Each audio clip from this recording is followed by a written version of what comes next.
It's the 16th of September. I'd just like to wish Nick Danbay from Frack Free Lancashire a happy birthday, and I'd like to wish my sister Sandra, a very happy birthday. I love you, mate. Have a great day.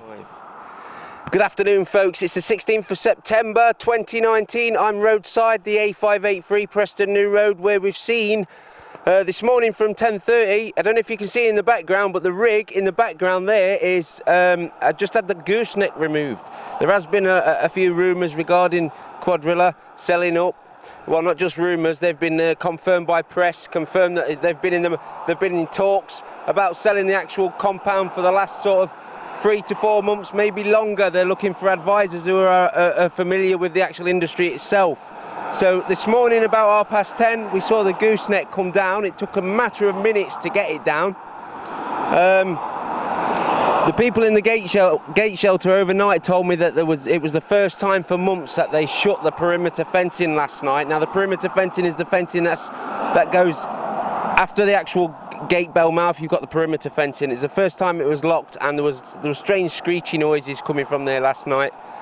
Saturday night, saw a local woman from Wharton turn up at the gate shelter in her dressing gowns, asking if there was fracking over there. She was very concerned. She was a very concerned local resident. Came to visit the gate shelter. Gate shelter made her a brew.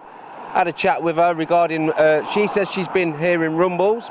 Other reports, people have heard rumbles in the last few weeks. We've seen damage. We've seen locals damage, and.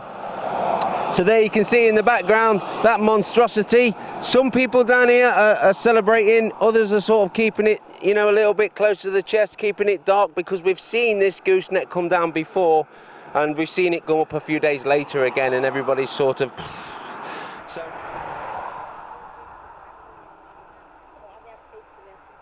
Look at these two sat on the roadside, and the A583. Well, where else would you be doing? In the middle of the road, Preston New Road. Come on.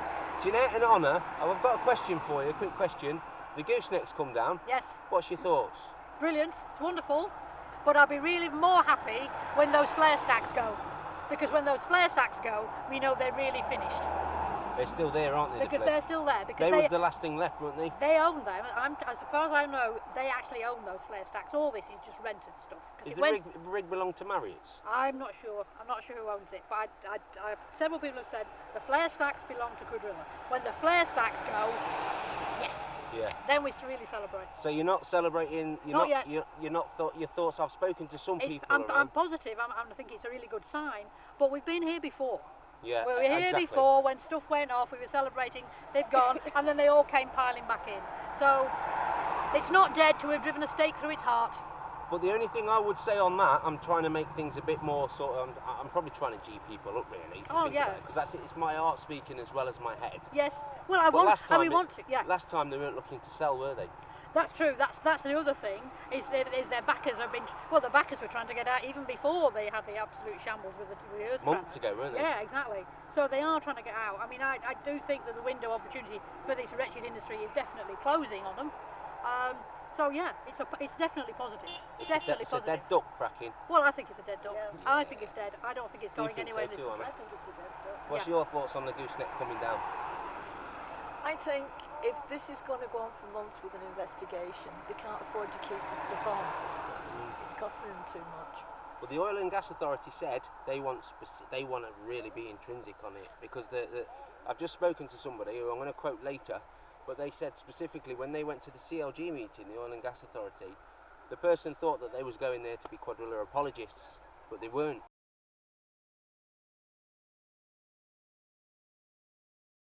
On the 2nd of the 9th, 2019, I attended and chaired the CLG meeting. Tony Harvey and Alan Paul attended for the Oil and Gas Authority. I invited them to update the committee along with other regulators. Tony began the update with 1.5 on the Richter scale on Wednesday the 21st and advised that the OGA had reviewed data and allowed Cuadrilla to proceed. Following the event on Saturday the 24th and Monday the 26th of a 2.1 and a 2.9 on the Richter scale, the OGA requested Cuadrilla stopped its operations at P&R immediately. She reported that Cuadrilla have been asked to undertake a substantial piece of work that will take some time. She highlighted that Cuadrilla need to show how their hydraulic fracture plan mitigates against future events of this scale, and until they can, no further fracking will take place at P&R. Councillor Brickles added to that statement, her personal opinion of her update is that no fracking will take place at PNR until at least 2020, if at all. Just recently, Cuadrilla released a statement regarding the boat in the Bellmouth. The statement was to say that they was all in favour of peaceful protest. Now, I'd like just to point out that Cuadrilla and peaceful, they don't go hand in hand. Them two words do not go hand in hand. Cuadrilla have brought nothing but disruption and anti-peaceful behaviour, anti-social behaviour into this community. They've leaked methane into the atmosphere, they've breached 10 times, and they've caused earthquakes. Now that's bringing violence upon communities. They've also done all this with the aid of Lancashire Police and also the aid of 15 more forces. Yes, folks, there's been times when there was 15 or 16 forces down here enabling this this shale gas agenda.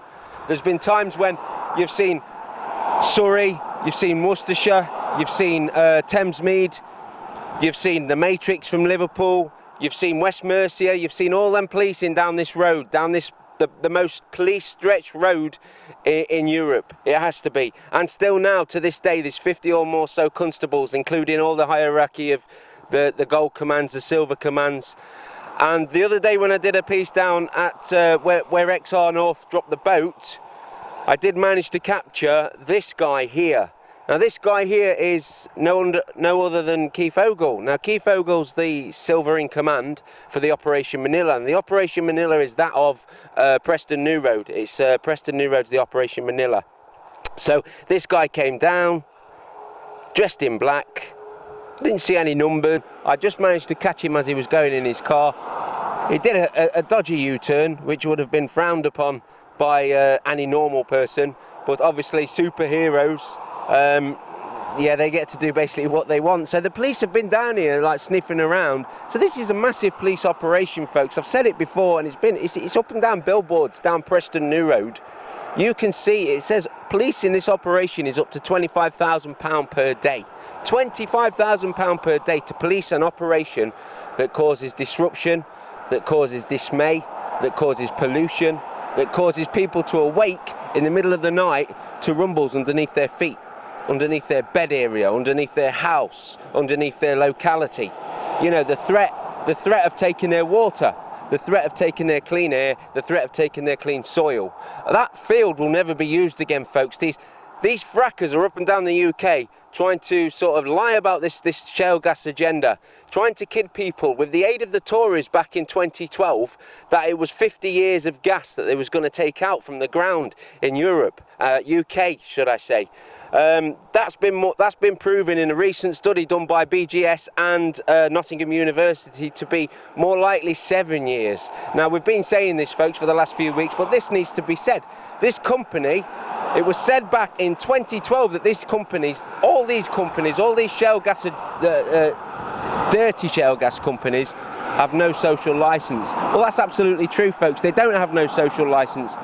Paul Mobbs, I think it was Paul Mobbs, said that fact needed to be made more of, and I agree with Paul Mobbs because they don't have a social licence. They come rock and rolling into town any way they want, aided by the police. We've seen Cuadrilla come in at 4 in the morning. We've seen them come in at 2 in the morning with the aid of the police. We've seen the police lock down everybody's protest just so they can get 20 wagons in or 9 wagons in. We've seen people being cuffed when they're on the floor, being held in by the throat. We've seen people being choked whilst they were in cuffs, all because of the convoy coming in.